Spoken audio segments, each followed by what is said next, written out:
조용히 묵도하심으로 자기 성찰의 시간 갖도록 합니다. 묵도하십니다.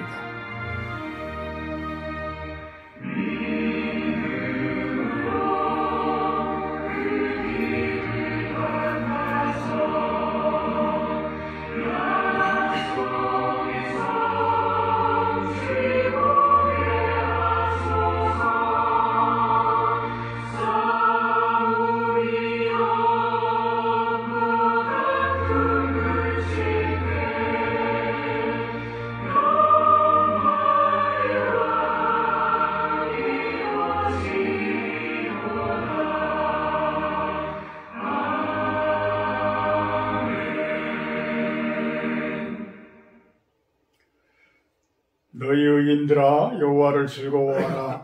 찬송은 정직한 자들이 마땅히 할 바로다.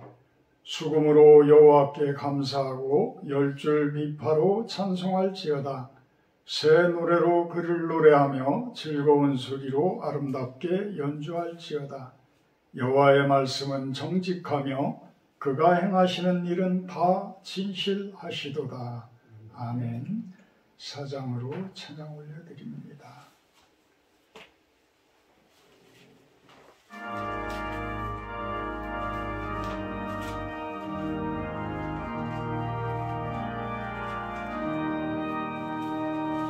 성부 성자와 성령 영원히 영광 받으옵소서.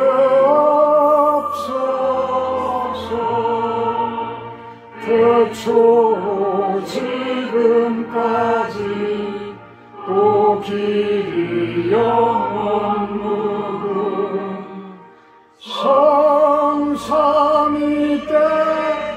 영광. 아멘. 교동문 21번 교도가도록 합니다. 교동문 21번 10편 34편 내용입니다. 내가 여호와를 항상 송축하며 내 입술로 항상 주를 찬양하리이다. 내 영혼이 여호와를 자랑하니 공고한 자들이 이를 듣고 기뻐하리로다. 나와 함께 여호와를 광대하시다 하며 함께 그의 이름을 높이세. 내가 여호와께 간구하매 내게 응답하시고 내 모든 두려움에서 나를 건지셨도다. 이 곤고한 자가 부르짖음에 여호와께서 들으시고 그의 모든 환난에서 구원하셨도다. 여호와의 천사가 주를 경외하는 자를 눌러 징치고 그들을 건지시는도다. 너희는 여호와의 선하심을 맛보아 알지어다. 그에게 피하는 자는 복이 있도다.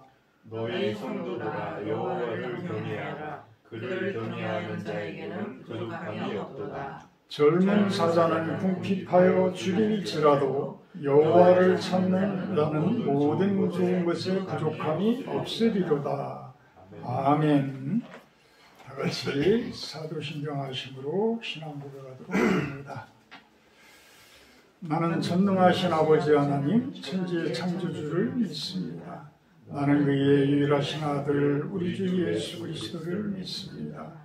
그는 성령으로 잉태되어 동정녀 마리아에게서 나시고 본디오 빌라도에게 고난을 받아 십자가에 못 박혀 죽으시고 장세된 지 사흘 만에 죽은 자 가운데서 다시 살아나셨으며 하늘에 오르시어 전능하신 아버지 하나님 우편에 앉아 계시다가 거기로부터 살아있는 자와 죽은 자를 심판하러 오십니다.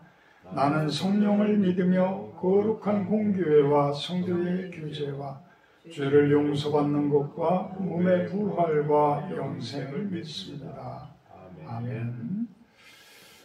우리 585장 찬송하신 후에 김재은 집사님 기도해 주십니다. 585장입니다.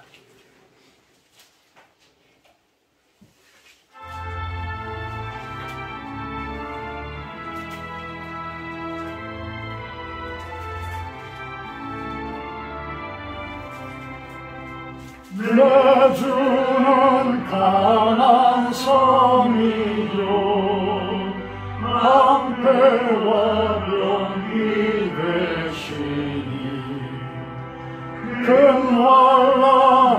주께서 우리를 구하여 내시리로다. 옛 원수 마귀는 이때도 힘을 써 모략과 권세로 무기를 삼으니 천하의 누가 당하랴. 내 옛말 의지할 때는 피할 수밖에 없도다. 힘있는 장수 나와서 날 대신하여 싸우네. 이 장수 누군가? 주 예수 그리스도 만군의 주로다. 당할 자 누구야? 반드시 이기리로다.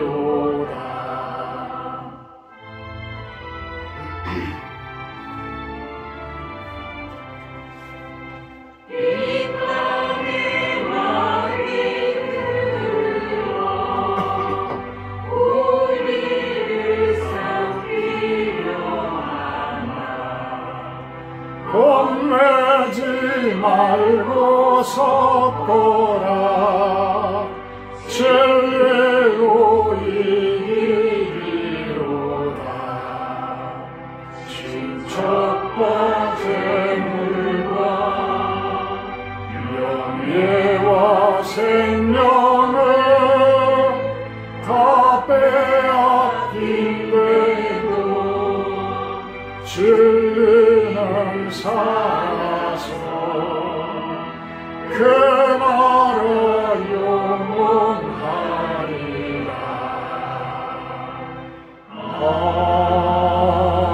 아멘.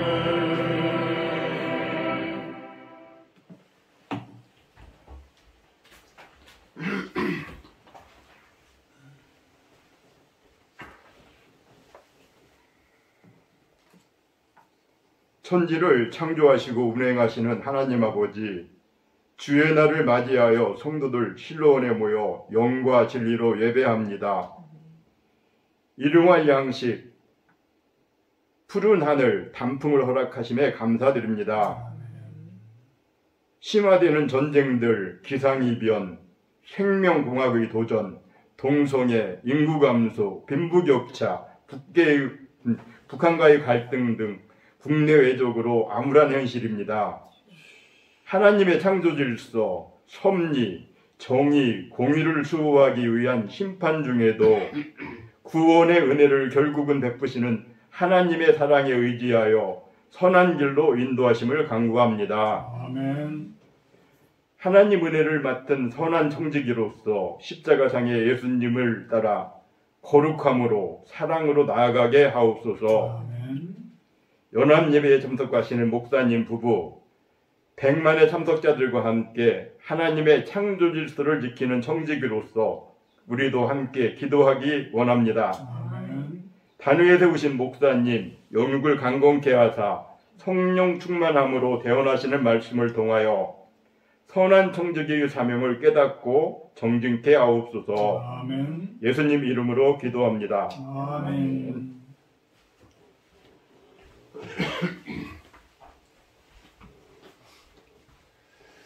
오늘 말씀 봅니다. 디도서 1장 7절에서 9절 말씀입니다.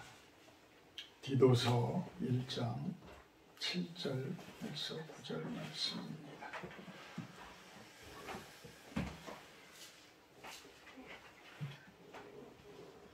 감독은 하나님의 청지기로서 책망할 것이 없고 제 고집대로 하지 아니하며 급히 분내지 아니하며 술을 즐기지 아니하며 구타하지 아니하며 더러운 이득을 탐하지 아니하며 오직 나그네를 대접하며 선행을 좋아하며 신중하며 의로우며 거룩하며 절제하며 믿은 말씀의 가르침을 그대로 지켜야 하리니 이는 능히 바른 교훈으로 권면하고 거슬러 말하는 자들을 책망하게 하려 함이라. 아멘. 오늘은 종교개혁주일입니다. 종교개혁주일, 종교개혁. 오늘 아마 서울에서 대규모 집회도 종교개혁주의를 기념하며 그 뜻을 새기며 아마 그 행사를 하는 것 같습니다. 우리가 개혁이라는 단어가 있고 혁명이라는 단어가 있어요. 이 혁명이라는 것은 공산주의자들이 예전에 많이 써먹던 단어들이죠. 완전히 기존에 있던 것들을 다 뒤집어 엎어버리는 거예요. 그래서 기존 질서들을 무너뜨려버리고 새로운 질서를 만들어버리는 그런 것들을 혁명이라고 그래요. 근데 종교개혁이라고 그러지 종교혁명이라고는 표현을 하지를 않죠. 혁명은 말 그대로 사회주의 혁명 같은 경우는 그동안 물론 지주 세력들이 있는 세력들이 돈을 가지고 있었던 세력들이 없는 사람들을 너무 혹독하게 가혹하게 그 착취를 했죠. 그러다 보니까 이제 사회주의, 사회가 잘 사는 세상 이것을 강조하며 지주 세력들을 완전히 뒤엎어버렸어요. 그래서 우리 얘기 들어보면 6.25 전쟁 때도 많은 그 지주분들이 죽게 되어지고 또 반대로 또 역으로 이제 북한이 밀릴 때는 북한을 밀고 올라갈 때는 우리 국군들이 또 참혹한 그러한 살생을 많이 저지르고 이랬던 것들을 우리가 역사적으로 알게 돼요. 이렇게 사람들의 이데올로기, 사람들의 주장, 사람들의 고집들은 항상 부족한 것들이 있기 때문에 죄로 빠질 수 있는 그러한 잘못들이, 오류들이 잘 범해지곤 합니다. 그래서 우리들은 정치적인 목적으로 물론 정치를 안 할 수는 없어요. 정치를 하는 사람들도 기독교인들이 많이 있죠. 그분들도 저는 생각이 말씀을 벗어나지 않는 상태에서의 어떤 부르짖음, 개혁 이것이 진정한 하나님의 뜻을 따르는 모습이 아닐까라는 그런 생각을 해보게 됩니다. 개혁은 리포메이션, 그러니까 리폼을 한다라는 이제 그런 뜻을 가지고 있다고 그래요. 그러니까 어떤 형상을 다시 잘 다듬어서 좋은 모습으로 만들어가는 것. 우리 종교적인 예수님이 오시게 된 이유도 가장 큰 이유도 유대인들이 좋은 신앙을 가지고 아주 하나님의 말씀을 잘 따랐다면 예수님께서 그렇게 오셔서 그렇게 모든 것들을 바꿔버리는 그러한 일은 없었을 거예요. 근데 이러한 개혁들이 일어나도록 기존 세력들은 자신들의 지금까지 해온 그러한 것들을 바꾸지를 않아요. 사실 크게 뒤엎어보는 그러한 모습을 보이지를 않아요. 어찌 보면 우리네들의 마음과도 같죠. 우리가 좋은 신앙으로 계속 지낸다 하면서도 끊임없이 말씀이 나를 때리는데도 내가 쉽게 변화되어지지 않는 모습하고도 아주 유사한 거예요.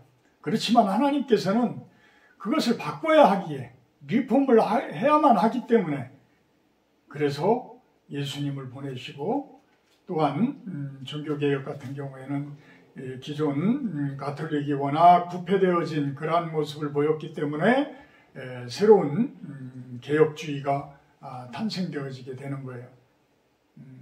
그래서 지금의 이제 그 가톨릭에서 분리되어져 있는 지금의 이제 신교들, 개신교들이 그 개혁주의 신학을 가지고 생겨난 그러한 교파가 되어지는 것이죠. 루터는 이 종교개혁을 하면서 만인 제사장 신학을 주장을 합니다. 그 전까지는 로마 가톨릭에서는 성도들이 성경을 보는 것을 허용치를 않았어요. 성경을 볼 수 있는 사람들은 사제들이나 이렇게 성직자들만 성경을 볼 수가 있었어요. 그러니까 성경 말씀을 성도들은 접하는 것이 어떤 사제들을 통한, 신부님들을 통한 그런 입을 통해서 전달을 받게 되어져요.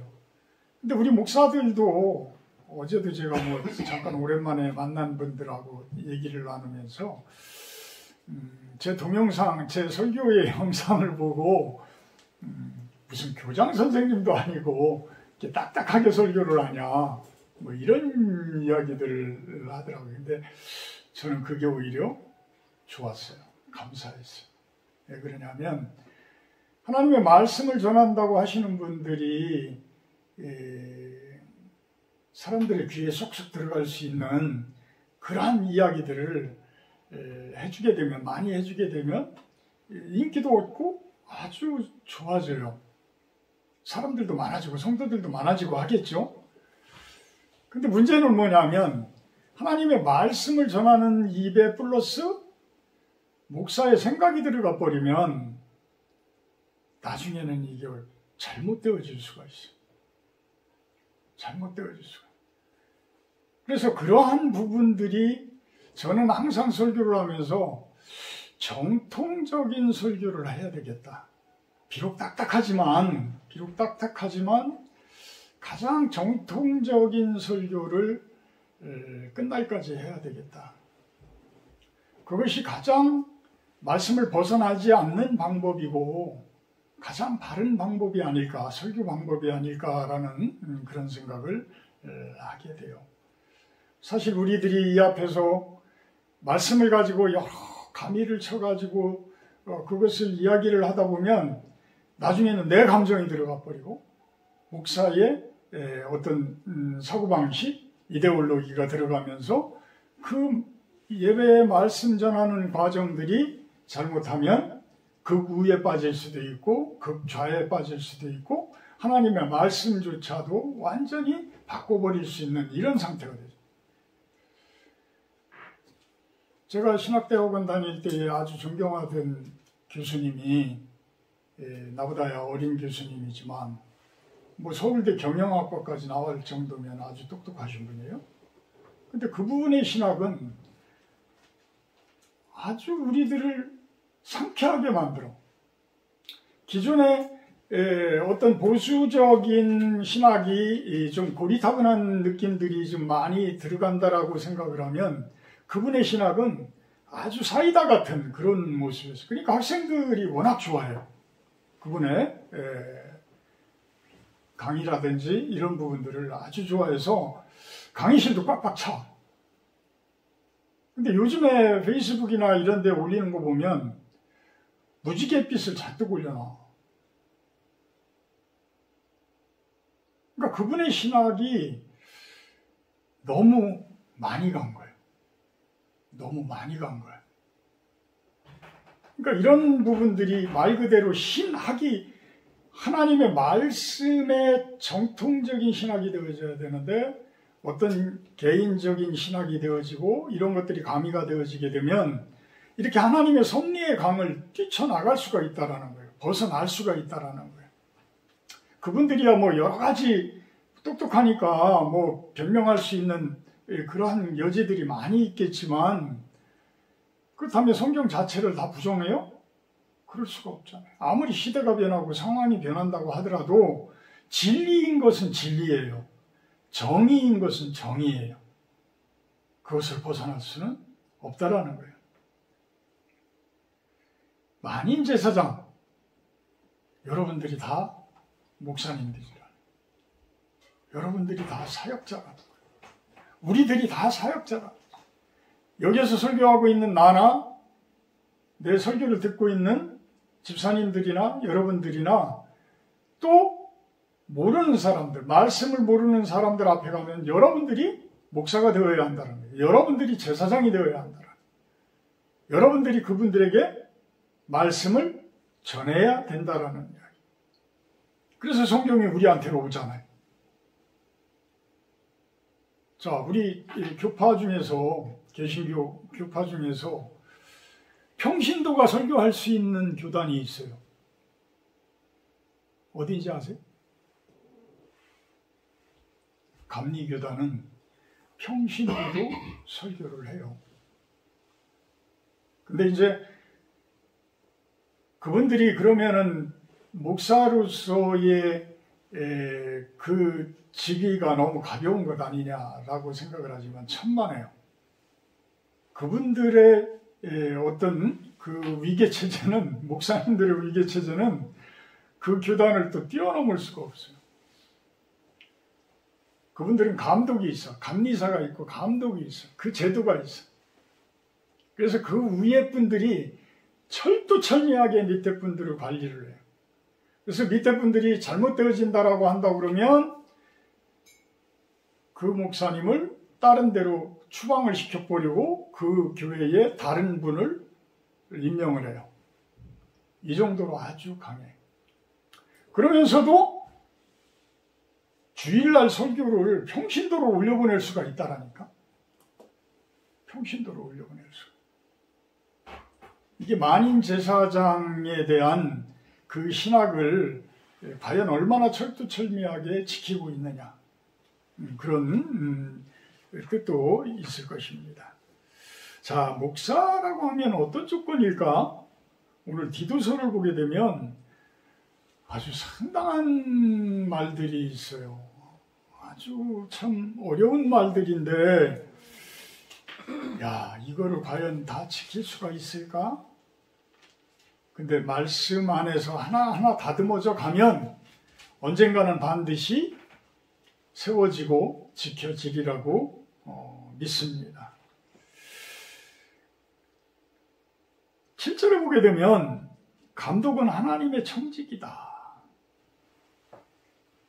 아까 김정은 집사님 기도 가운데서도 주님의 청지기라는 단어가 나왔는데, 이 청지기는 뭐예요? 종이에요, 종. 종의 모습이에요. 그러니까 주님의 종. 주님, 나 이거 싫어요. 아니, 나 이거 안 할래요. 이거는 청지기의 모습이 아니에요. 그죠? 주님께서 하라 그러면 예, 알겠습니다. 근데 네, 알겠습니다라는 그 대답이 겉으로만 나오면 안 돼. 내 속마음에서 진짜 우러나는 마음으로 네, 알겠습니다, 하나님. 그러면서 그렇게 순종을 하다 보면 어떻게 돼요? 자연스럽게 내 행동이 청지기의 모습으로 움직여진다라는 거예요. 제가 끊임없이 설교 가운데서도 이야기를 하지만 왜 죄를 짓는다고요? 내가 주장되어지기 때문에 죄를 져요. 내가 자꾸만 위로 올라가니까 죄를 짓는 거야. 내가 자꾸만 위로 올라가니까. 그래서 대장이 될수록, 꼬마 대장이 될수록, 어떤 위에 올라갈수록 더 조심해야 되고, 더 몸을 잘 다스릴 줄 알아야 되고, 생각을 다스릴 줄 알아야 되고, 말을 다스릴 줄 알아야 된다는 거예요. 그래서 이 디도를 통해서, 이 디도서는 목회서신이라고 그래요. 목회자들에게 하는 이야기예요. 디도라는 제자한테 사도 바울이 이야기를 하는 거예요. 그래서 감독을 세울 때는, 감독이라고 하면 이제 목사를 이야기를 해요. 리더자를 이야기를 합니다. 교회 리더자를 세울 때는 이러이러한 모습의 사람을 세워라. 그러한 모습의 사람이 없으면 그러한 모습이 되도록 그 사람을 다듬어라. 그렇게 다듬도록 가르쳐라. 이 이야기를 하는 겁니다. 책망할 것이 없는 사람. 책망할 것이에요. 감독은 하나님의 청지기로서 종으로서 책망할 것이 없는 사람. 우리는 온전한 사람이라는 표현들을 많이 해요.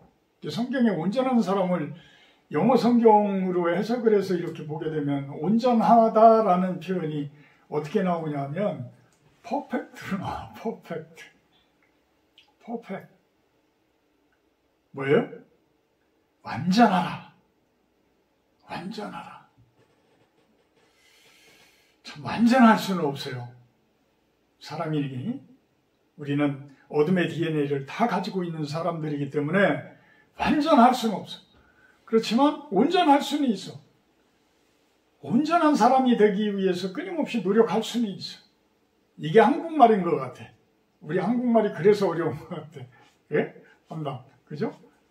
완전하다, 온전하다. 이거 뭔 차이가 있어? 근데 아주 미세한 그 차이가 있단 말이에요.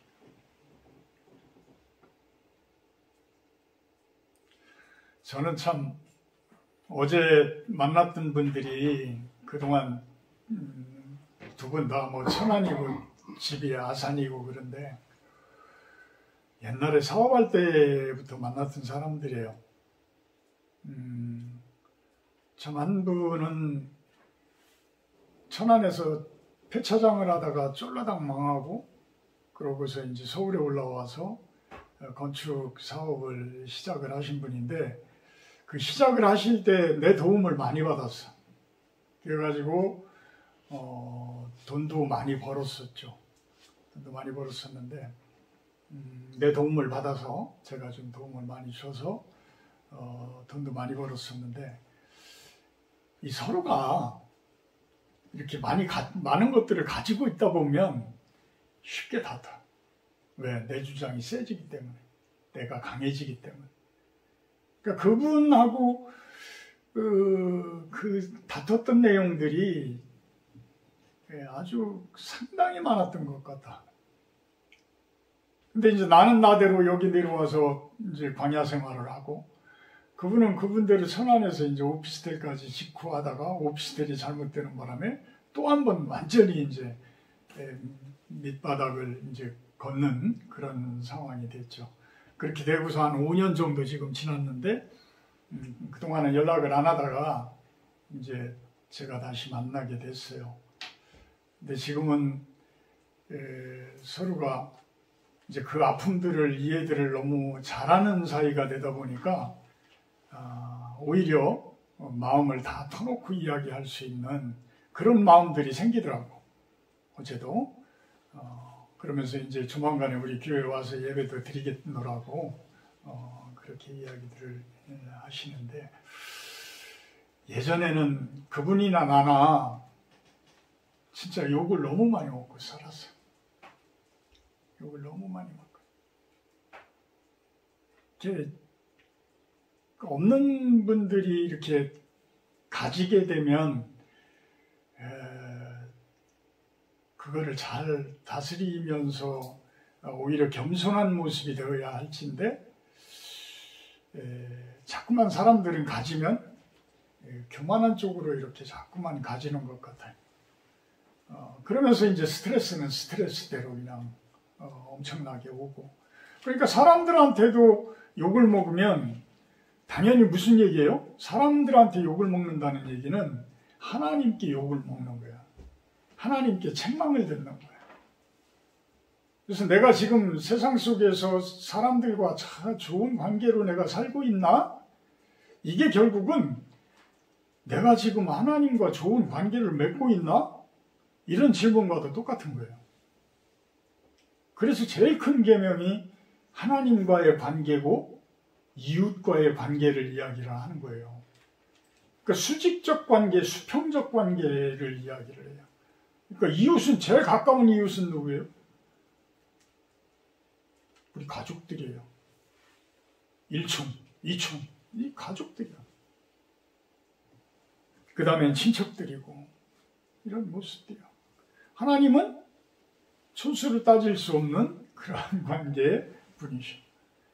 가장 기본은 하나님과의 관계. 그 다음에는 내 가까운 수평적인 이 관계. 그래서 책망할 것이 없다라는 이야기는 그 관계가 잘 세워져 있는 분을 이야기한다. 제 고집대로 하지 아니하며, 우리 설교 가운데서도 수도 없이 나오는 이야기들이에요. 내 고집, 내 이데올로기, 내 주장이 강한 그러한 모습들이 되면 하나님과의 관계가 깨질 수밖에 없고, 가장 가까운 내 수평적인 관계가 깨질 수밖에 없다. 그래서 죽는 것이 가장 좋은 믿음이다. 내가 죽는 것이 가장 좋은 믿음이다. 라는 이야기를 제가 말씀드리는 거예요.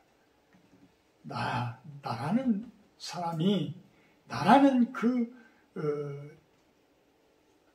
고집이 죽어지는 것.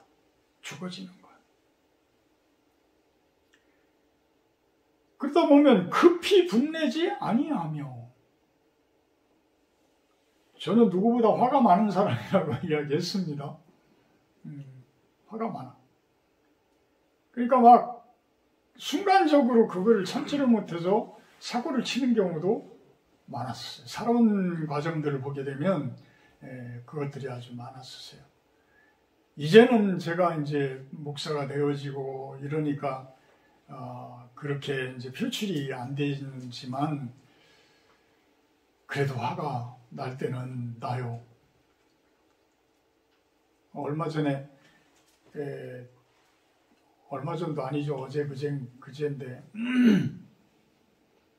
그냥 빵빵 해가지고 차를 물론 이제 떡살을 좀 내려놓으라고 잠깐 길에 서었는데 막 빵빵 하더라고요. 그래서 나가봤더니 외제차가 서가지고 그냥 빵빵 하는 거야. 그래서 부랴부랴 피해줬는데, 지나가더니 또 이만큼 지나왔는데 그 할머니가 그 길에서 이렇게 지나오는데 거기에다 대고 또 빵빵 하는 거야. 순간적으로 내가 딱 들어서면서 아이 저 사람이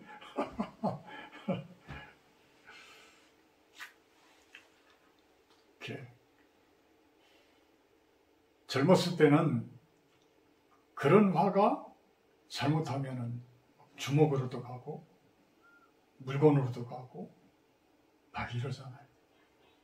근데 이제 나이들을 이렇게 드시면서는 뭐예요? 하나하나 다듬어지기 때문에 그거를 이제 다스릴 줄 아는 거야. 다스릴 줄 알아죠. 근데 나이 먹어서도 못 다스리는 사람이 있어. 그게 노인네가 돼서까지, 할아버지가 돼서까지 그것을 못 버리는 사람은 진짜 추해 보여요. 그 화를 못 다스리는 사람들을 보면 진짜 추해 보여. 더 추해 보여. 그래서 우리가 이 화가 많으면요, 나한테 이로울 게 하나도 없어. 주변 사람들도 피곤해지고 나도 피곤해져. 내가 왜 피곤해져요? 내 성격이 항상 스트레스가 쌓여 있으니까. 그러니까 내 정신적인 건강 상태도 문제가 있고 내 육신적인 부분들도 다 염증 투성이가 돼요. 그래서 젊어서 내 몸이 이렇게 구멍구멍 난 게 지금은 이제 꾸준히 운동으로 이제 관리하고 있고 영적으로도 말씀으로도 이제 다스리면서 이러면서 이제 제가 좀 온전함으로 이렇게 가고 있는 모습이지만, 예전에는 그런 것들이 안 다스려지니까, 말씀으로 다스려지지를 못했던 상태가 되어지니까 그때는 막 다 염증. 지금 염증에 대한 후유증이 없는 데가 없을 정도예요. 저는 물론 뭐 CT나 뭐 MRI나 뭐 이런 거에 의해서 찾아지니까 그나마 이제 나타나는 거지, 안 찾아진 부분들은 아직도 그런 것들이 많이 있을 거라는 거예요. 그래서 화가 많은 분들은 스스로가 아시잖아요. 내가 말이 갑자기 툭 튀어나가는데 그 말이 바른 말이 아니고 상대를 자극하는 말이 되면 내가 화가 많은 사람이야. 그래서 그런 것들을 말씀으로 다스리는 수밖에 없어요. 기도로 다스려 나가는 수밖에 없어요. 그거는 내가 아무리 고치려고 하더라도 잠깐 고쳐지는 거지 근본적인 부분들이 이렇게 바뀌지를 못하는 것 같아요.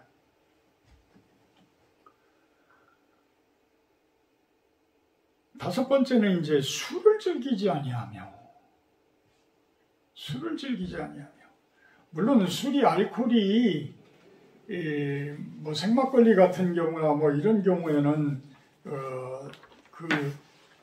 우리 몸에 좋은 그러한 미생물들이 많이 있다고 그래요. 그래서 도움도 많이 된다고 그러지만 순수한 알코올은 1급 발암 물질이다. 우리 암을 일으키게 하는 1급의 물질이라는 것은 잊지 말으셔야 돼.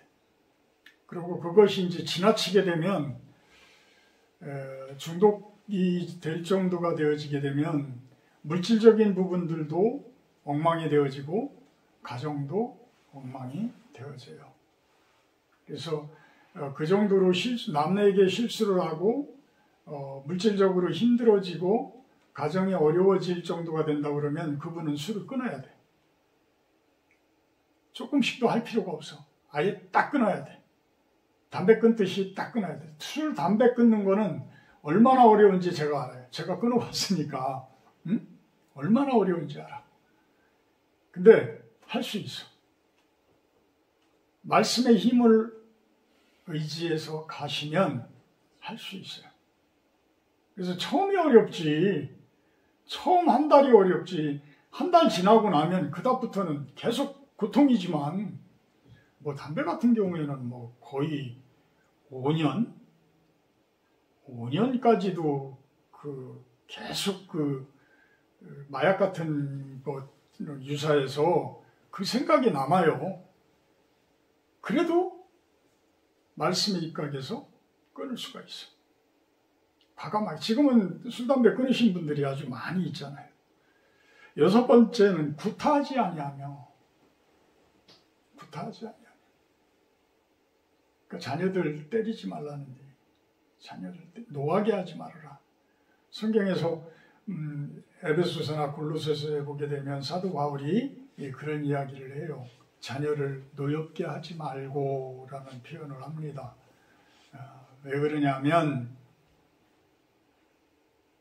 자녀들에게 매를 대는 분들을 보게 되면 조상 대대로 매를 맞고 살았던 사람들이야.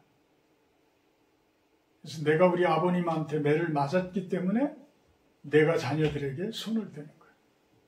저희 아버님은 저한테 매를 안 댔어요. 대신 우리 어머니는 저한테 매를 수도 없이 많이 댔어요.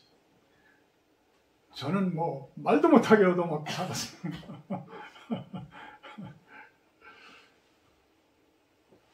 근데 그게 꼭 좋은 기억으로 남지를 않아. 저는 우리 아들을 매를 댄 게 2번인가 된 적이 있는데 그게 아직도 내 머리에 너무 생생해. 그래서 너무 아파.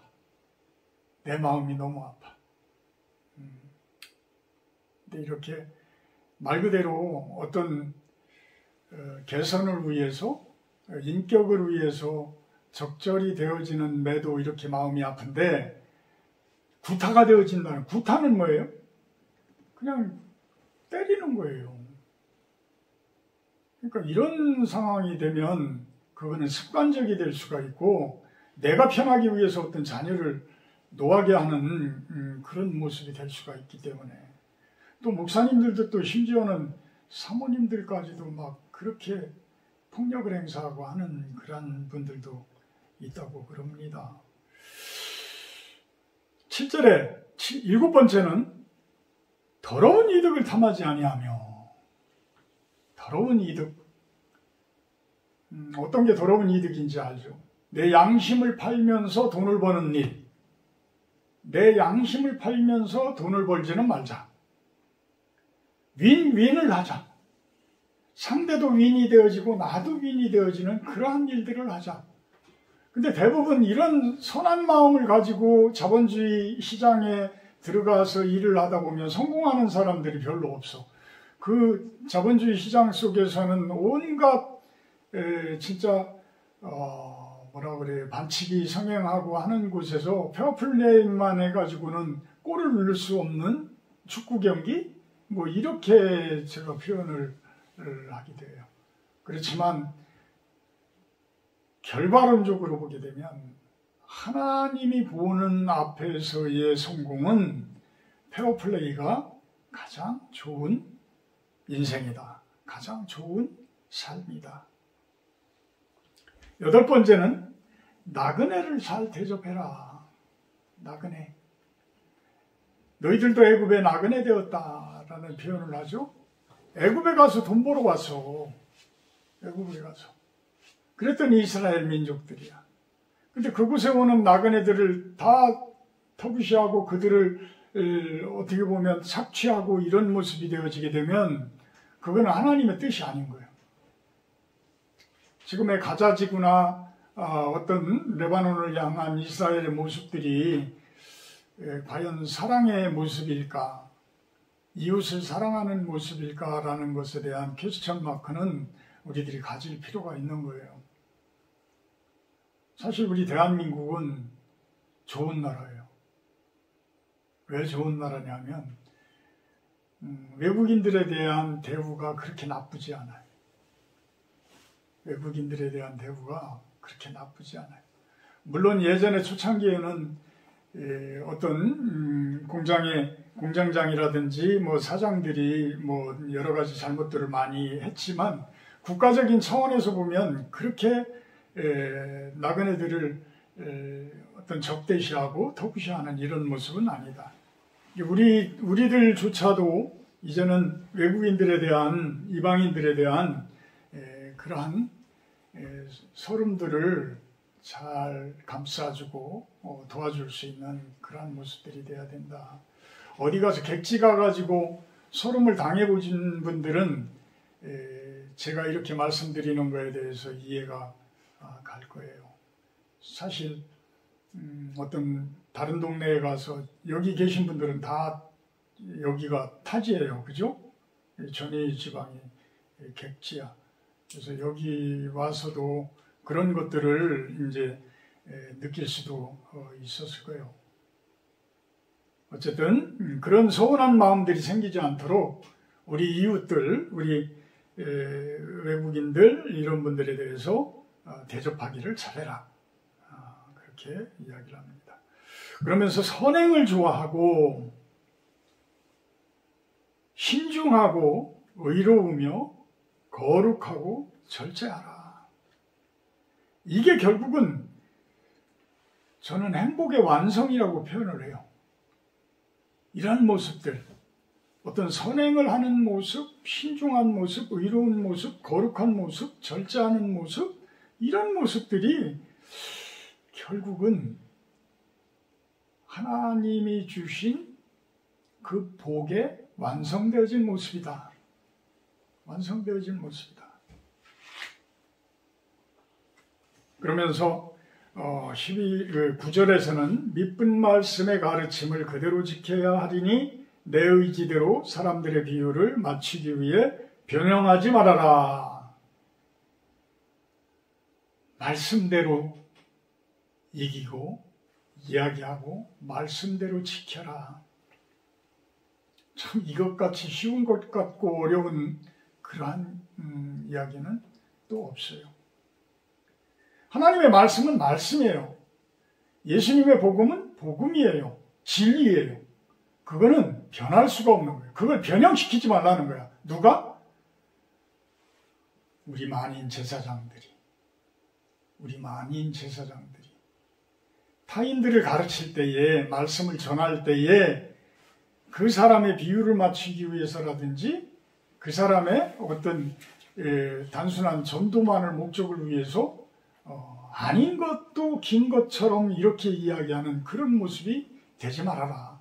아까 제가 설교가 딱딱하다라는 설교, 딱딱한 느낌이 있다라는 설교가 그런 뜻이에요. 결국은 있는 말씀을 그대로 전하라. 변형하지 말아라. 내 생각에 의해서 변형시키지 말아라. 그게 바로 가장 바른 길이고 옳은 길이다. 자, 우리들이 목사의 조건, 목사인 나의 조건. 여러분들은 저를 바라보면서 제가 변화되어져 가는 모습을 바라보면서 여러분들이 변화되어지기를 저는 바라요. 저는 여러분들은, 저와 여러분들은 우리 실로원 교회의 얼굴들이야. 이제 실로원 교회의 얼굴들이. 그래서 밖에 나가서도, 밖에 나가서 행동하는 것들, 밖에 나가서 말하는 이 모든 것들이, 아, 실로원 교회 성도님들은 뭐가 다르구나. 정작 욕심 앞에서 초월할 수 있고, 초연할 수 있고, 반칙하지 않고, 가장 바른 방법에 바른 선택을 할 수 있는 여러분들의 모습. 자, 이것을 하면 몇 억을 벌 수 있습니다. 이거 한번 합시다. 눈 딱 감고 할 때에 초연하게 말씀으로 노 할 수 있는 여러분들의 모습. 그러한 신앙들이 하나하나 다듬어가는 그러한 모습. 다듬어져가는 그러한 모습. 그래서 나중에는 제가 여러분들에게, 성도 여러분, 목사인 저의 그 영성을 본받으세요 라는 그러한 어떠한 설교 말씀처럼 여러분들 또한 여러분들 주변에 있는 분들한테 나를 본받으세요 라고 이야기할 수 있을 정도. 나를 본받으세요 라고 이야기할 수 있을 정도. 그런 날이 속히 오기를 축복하고 축원합니다. 자, 우리가 왜 이렇게 살아야 될까? 이 세상은 하나님의 말씀으로 개혁되어져야 해요. 특히 우리나라는 더욱더 말씀으로 개혁되어져야 해요. 불과 몇십 년 전까지만 하더라도 그 말씀에 의해서 우리가 급성장을 했어요. 우리나라는. 대한민국은 아주 경제적인 것도 그렇고 영적인 것도 그렇고 급성장을 했어요. 아주 100년 만에 엄청난 성장을. 근데 콩나물도 그렇고 모든 것들이 빨리 성장한 것들은 물러요. 그래서 쉽게 썩을 수가 있어. 지금 상태가 아마 그런 상태 아닌가. 지금 2024년도에 어떤 성도들의 영성을 보게 되면 너무 쉽게 썩는 모습이 된 것 아닐까라는 생각을 가져요. 그래서 우리 대한민국의 성도님들은, 대한민국의 이제 기독교는 진짜 종교개혁을 해야 된다. 진짜 개혁을 해야 된다. 그런 의미로 아마 오늘 100만, 70만, 100만 뭐 이야기하는 것 같은데, 그분들이 모여서 기도하고 그분들이 다시금 대한민국 교회여 깨어라 라는 모습으로 개혁을 주장하는 그러한 모습인 것 같습니다. 기도합니다. 하나님, 우리가 진정한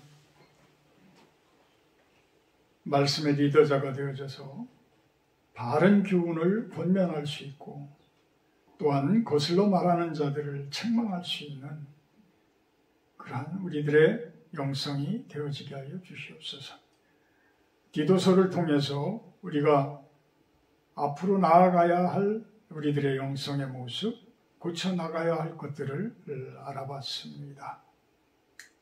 이것들이 잘 다듬어져서 이제는 세상 속에 나아가서 참된 하나님의 자녀로서의 그 본이 되어지는 삶을 살게 하여 주시옵소서. 예수님의 이름으로 기도합니다. 아멘. 50장 1절하며 봉헌하도록 합니다.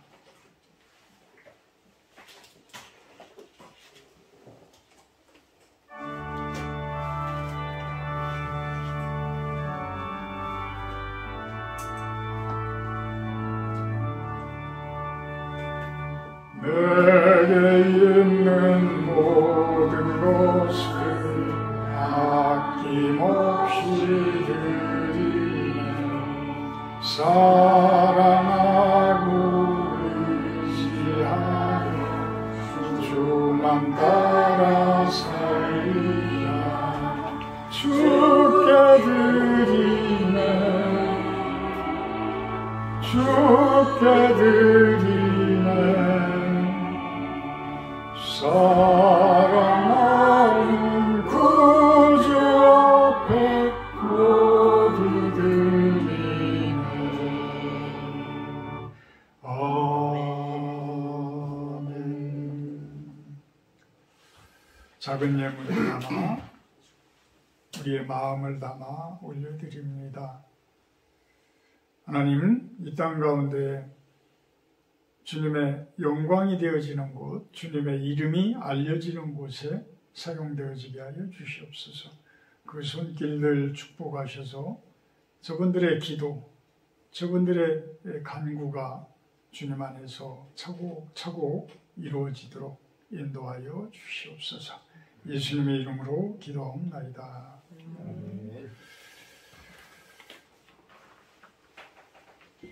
다음 주 주일 예배 기도는 유시현 집사님이십니다. 오늘 식사 교제는 없습니다. 오후에 저희가 12시 24분 차인가요? 천안에서 한국교회 연합예배 참석하기 위해서 올라갔다 옵니다. 좋은 시간이 되어졌으면 합니다.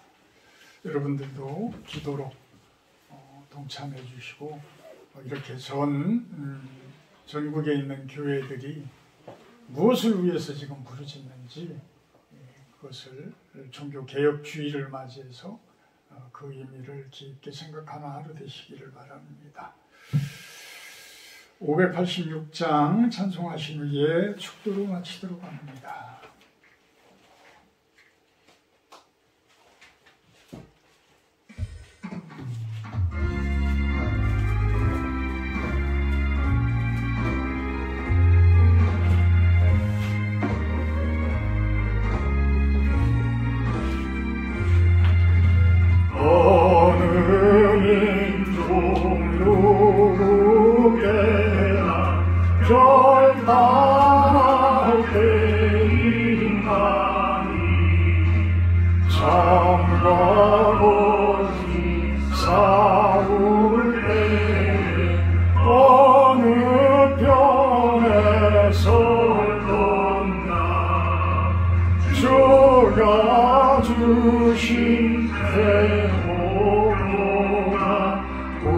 우리 앞에 보이니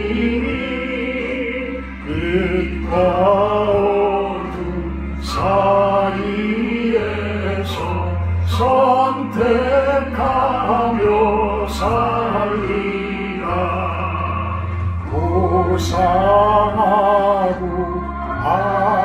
아름답다 진리편에 서는 이 진리 위에 허락받고 명예의 이로구 비겁한 자 물러서나 용감한 자 굳세게 낙심한 자 돌아오는 그날까지 서리라. 순교자의 빛을 따라 저의 뒤를 쫓아서 십자가를 등에 지고 암만 향해 가리라. 새 시대는 새 사명을 우리에게 주나니 진리 따라 사는 자는 전진하리 언제나.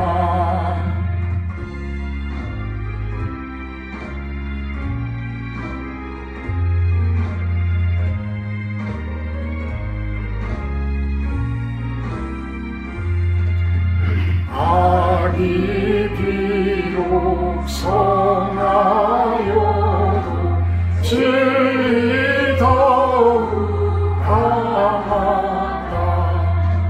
진리 따라 살아갈 때 어려움